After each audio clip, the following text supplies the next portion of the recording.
Hello, fellow netizens. This is Mohammed Fauzi, Frank Jolly, back again. This time I've really abandoned my guitar. I'm just going to go on to it. Let me get this mask. I'm actually recording in front of my office here, and if the authorities were to pass by and they see my mask is not properly fitted, I think I'll get fined 10,000. Okay, in this, I've decided to call this series Frankly Speaking. My name is Frank Jolly, so Frankly Speaking. And this series has been inspired by a lot of stand-up comedians I've seen recently, like Khalid Skandar and James Leong and all that. They come in to put in their 2 cents worth to help us in this problem about this COVID-19. Well, it looks like the case is really gone out of control, okay? There are people dying, there are people in the hospitals, they're stacked on the floor, and I've seen too much already on the social media. And I think we really must come in to help out in whatever way we can. There are people dying in droves, and yes, we must lend a helping hand. That's in the words of Michael Jackson. There are people, whatever, I'm not going to sing the song, but one thing is that let's stop playing the blame game and blaming the government and politicians for not being intelligent enough. But let's put it this way, we are dealing with a virus we can't see, too small, okay? We are dealing with a virus that I think the virus is probably smarter than us. And this virus is actually bent on destroying all of us, regardless of race, religion, or creed. It's planning on taking. It's not planning on taking over the country or the backdoor government or whatever. It's more bent on taking over the entire planet. And the only race that you want to get rid of is the human race. Forget about Malay, Chinese, Indians, Muslims, whatever. Sorry, I really can't help but looking at the big picture here, the big picture. That's what we have to look at, okay? The big picture. Let's not get carried away and with all this race, religion, creed, whatever. We have realized, okay, what the government is doing. Lockdowns is not the solution, okay? It's not the solution. In fact, because of the lockdowns, my wife has gone back to China. She's not coming back anymore. And now I'm alone. I've got nothing else to do but to go on social media to give my assessment of the situation, okay? I know it's a catch-22 situation. It's a catch-22. We resort to the government resorts to lockdowns to try to break the COVID chain. But they are doing it at the expense of the economy of the country. So yes, the people will not die of COVID, yeah, when they're in the lockdown, but they will die of starvation because they can't get to work and they can't earn money to buy food. Simple as that. I don't want to mince words here, okay?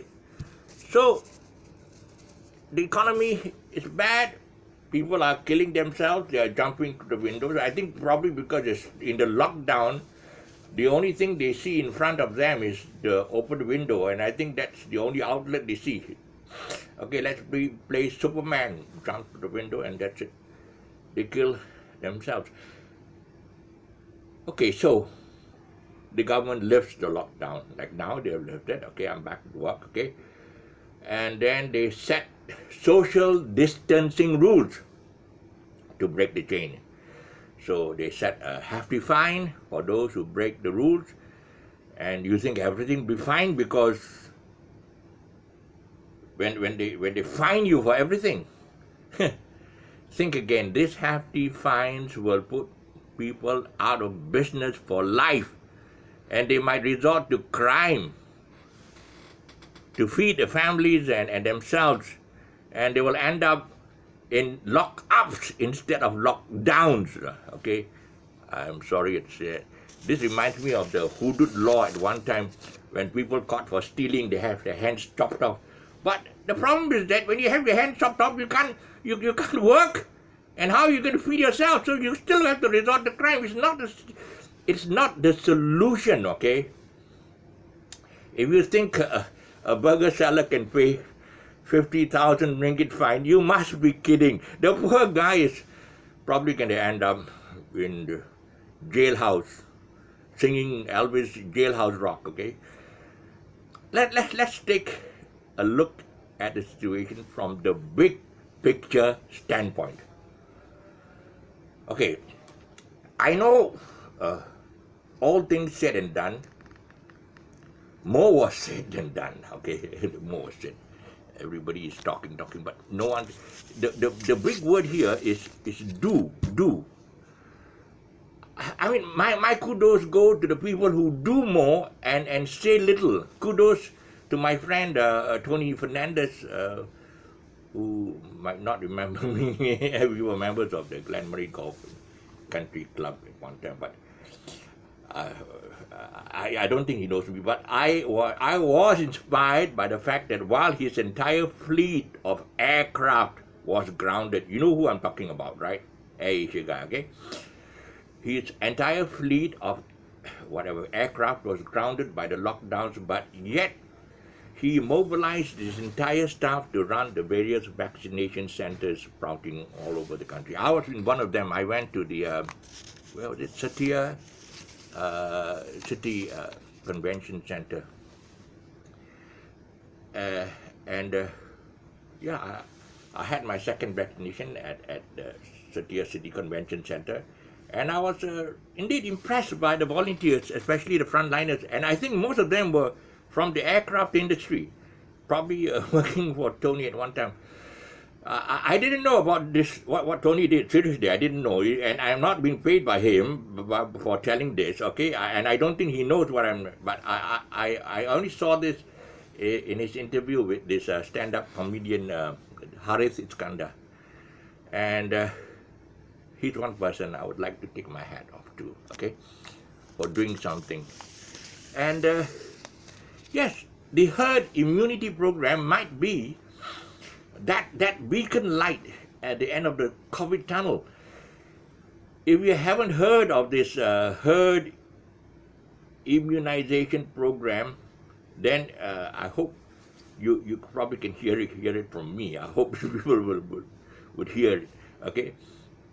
On this topic of herd immunity, one of our ministers of international trade and industry, I think she iterated, it's true, that the high number of COVID cases are from the factories. Okay, the factories, where workers, they have to work in close proximity. They're all in this production line. Okay, they are one after the other, and they have to be close to okay, they're wearing masks, masks, but not, mask is not like 100% sure, but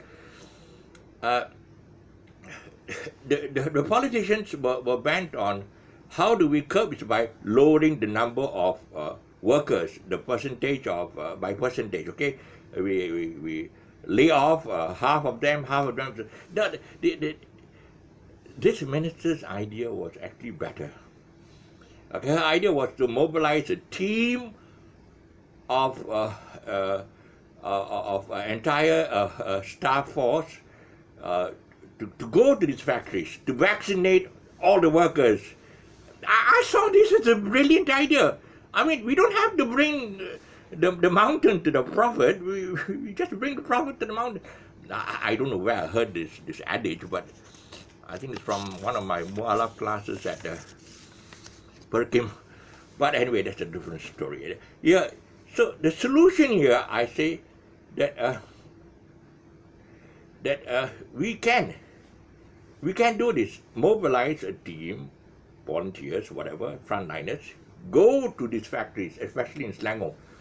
So many of them. Instead of closing down the one-man, I'm a one-man operation, one-man operation. I don't have any people in front of me. The entire shop is empty. So staying in the office and staying at home is the same thing for me. No difference. I'm one person. But they closed me down for 4 months. Whereas the factories have thousands of workers in close proximity. Just sent the team there to vaccinate them. She had a good idea, but I don't know why nobody listens to her. Why? Because she's an ex-minister? I don't know. You see, the lockdowns, when everybody says, do what China did. Okay, China, lockdown. Wuhan, locked down the entire city. Yeah, but the thing is that they had draconian laws, China, you know what kind of laws they have. If you're caught stealing, they shoot you. So anybody who leaves their home during this lockdown, you get shot. My wife went back.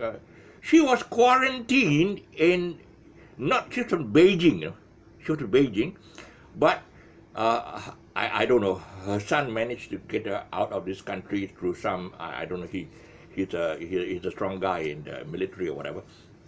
But she was on the entire suit, which only our frontliners wear, and then she was put on the plane with all those wearing the same suit, and she was sent to Guangdong, where she was quarantined for 14 days. 14 days. She cannot leave the hotel. And then from there, she gets on to Beijing, China. So they have very strict rules, okay? Very, very strict rules. But we cannot impose that kind of rules here because China can, because they have draconian laws.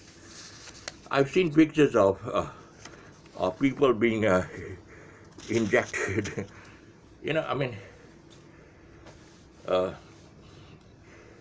Whatever, they have the people caught for pushing drugs or whatever, they're sentenced to death by lethal injections. I've seen this. In China, they're very strict, okay? So, sorry, here, I don't think they can. We have to find other ways now, okay? We have to find other ways. History tells us that we have many of these cases. The Spanish fly, okay, Spanish fly. I will call it Spanish fly. I won't call it Spanish flu because Spanish flu. It lasted 2 years, and we still have hope for those who. My friend there is laughing because of this. Hello, listen. The Spanish flu virus was from birds. They call it avian flu. Avian is a Spanish word for. I studied up to PhD level. Sometimes I feel like flushing my shirts down the toilet. Okay, so this avian flu was from birds, and birds fly, and the past tense of fly is flew. So I'm not far from wrong, okay? Don't make fun of this guy, please. Just take it easy, okay? It reminds me of a joke. The general consensus of opinion in America was that if ever a black American becomes president of the country, pigs will fly. In 2009, Obama became president, and we had swine flu. Swine flu. The swine flu. You don't get the joke, sorry. Okay. Anyway, I've got a customer coming in. So with this, I'll end my podcast for the time being. Hopefully, whatever I said makes sense. Hopefully, and if you are watching this and if you think that what I've said here have some substance, uh, help me viral it. Okay, there's a, I think down here there's a subscribe button. Press that subscribe button. It will turn from red to black to gray, and then I will get more subscriptions. And YouTube, I've been inspired, but they have written to me many times, said, Frank, you're on the right track as far as your content is concerned, and this is actually what it's called, is content creation for social media. So subscribe, and if you find whatever I say has makes sense or whatever, please help me to viral it. I don't think they will viral it, but just help me to pass it on. I'm just basically putting my 2 cents worth. I hope people will take heed of it. Okay, thank you.